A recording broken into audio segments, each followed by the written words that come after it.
Welcome back. There's a lot of stigma about seeking help from mental health professionals. That stigma is often magnified in the Muslim community due to religious and cultural attitudes. What are some strategies we can use to reduce the stigma? Today we talk to Dr. Tayyab Rashid. Dr. Rashid is an associate faculty member at University of Toronto Scarborough campus, where he conducts research, counsels students, and trains mental health workers. Welcome back, Dr. Rashid.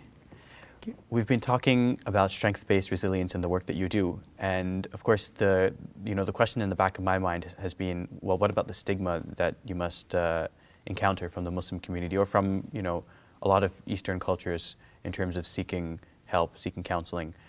How do you deal with that? In fact, the Strength-Based Resilience program was devised in an attempt to decrease that stigma, because the traditional counseling and psychotherapy model is a Western model, very Eurocentric, and looks at the categories of disorders. It has become a common vernacular. My child has ADHD, an anxiety disorder, an OCD. As I said earlier, those issues are real and they need real and scientific solutions. But we also need to understand that those are devised or developed from a very Western perspective. But when you bring the strengths perspective, show me a culture which doesn't value gratitude. The expression may be different. Show me a culture which doesn't value spirituality. All cultures in the world have some sort of spirituality and religious practices. Show me a culture which doesn't value creativity. Show me a culture which doesn't value aesthetics, appreciation of beauty. So the strengths are a wonderful vehicle,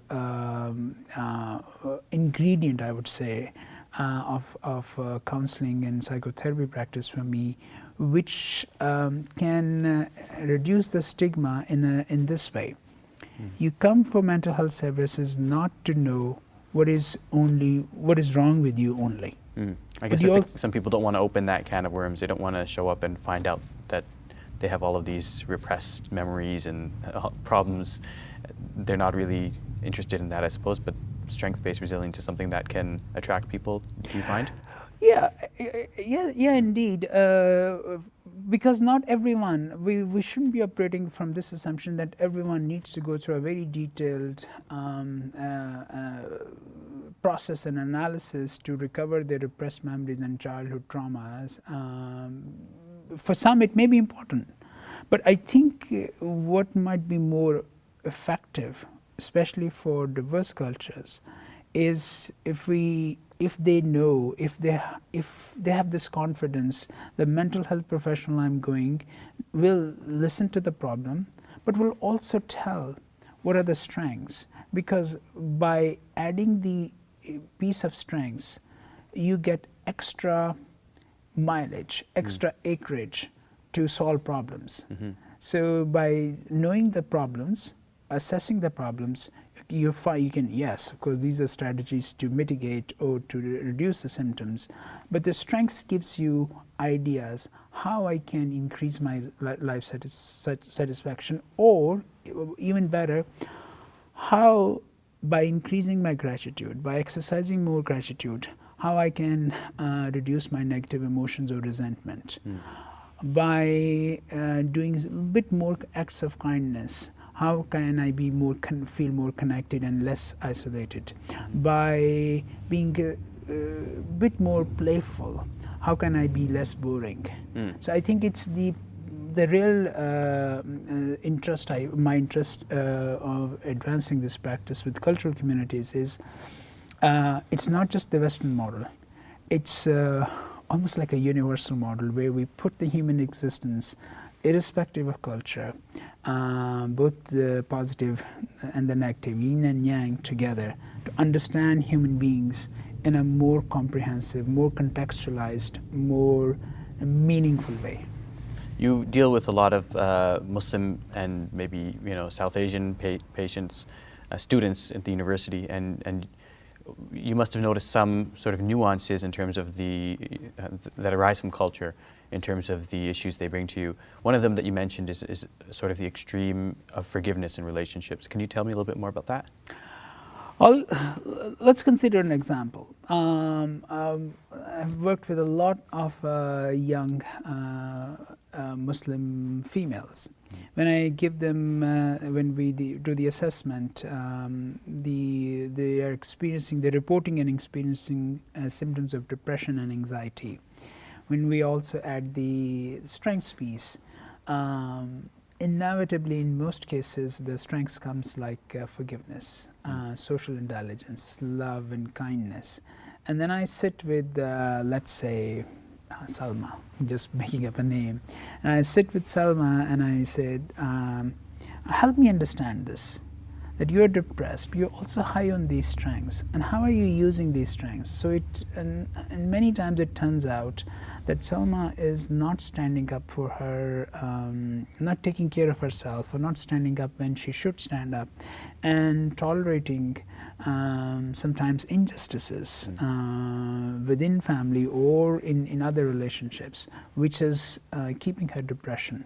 So in a very humane, but in a very caring manner, we need to tell how to use strengths more adaptively, so that don't use forgiveness too much, because using too much forgiveness, people will may treat you as a doormat.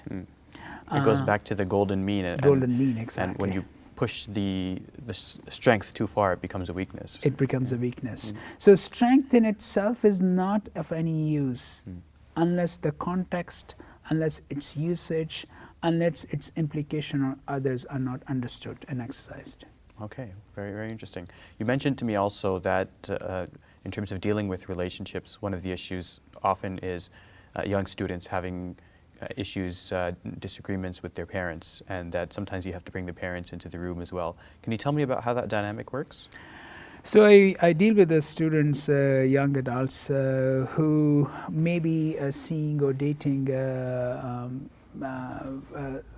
with persons from other cultures and other religions, and they are very afraid to tell their parents. And somehow when the relationship advances, it becomes a crisis, and the crisis manifests in many ways.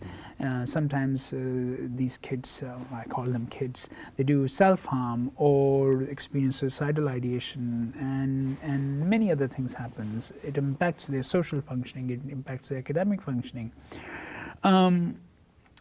If we go by the traditional Western model, the focus is on enhancing the agency, the individual agency of the person, giving them more resources so they can deal with these stresses.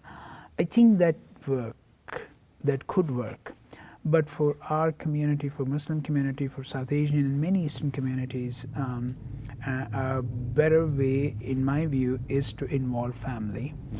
When, of course, with the consent of the patient, the client, and in a way that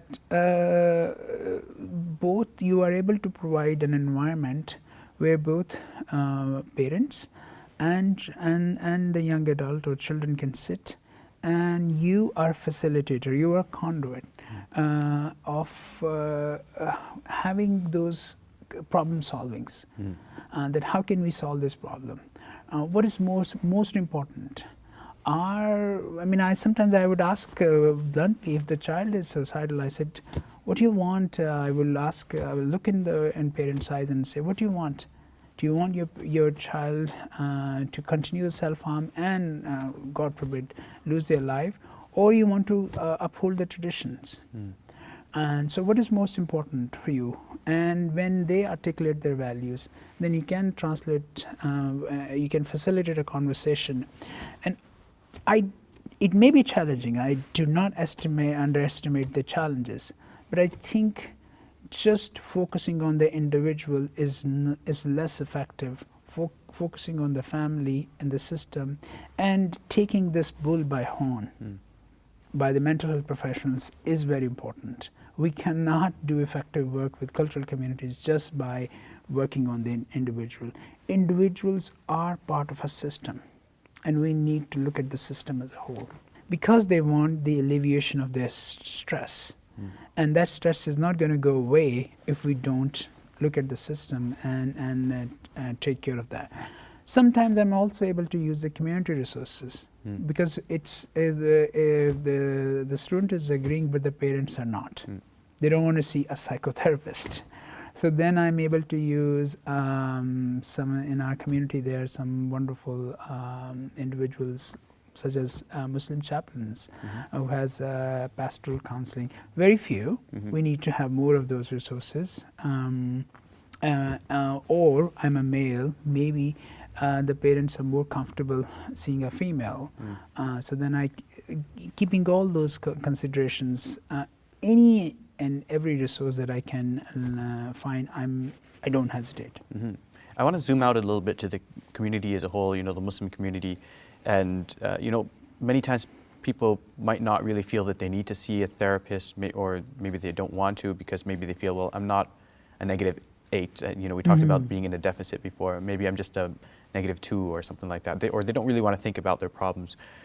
As a community, as a Muslim community, whether it be the mosque community or Muslim organizations, what do you feel needs to be done to make sort of the idea of mental wellness more accessible to the community? First of all, we need to understand that Muslim community, like any other communities, the stress, we live in a stressful environment. From environmental stressors to political stresses, geopolitical situations, which put a lot of a focus on Muslims, unfortunately, most of the time, and not in positive terms. So those are the challenges which tax our well-being. Now you add on the raising kids in a culture which is different, in which you're defining your own identity and they're defining their own identity. So those are inevitably going to tax your well-being, and you will have, most people will experience stress. For some, the stress, they have resources and they can cope with it well. For some, they cannot. So I would suggest to them, don't underestimate the impact of stress, because if you're not dealing with it, it's not going to go away. And it's not going to go away only by just taking medication. Even severe form of depression, medication help only in severe form of depression, but up to a point.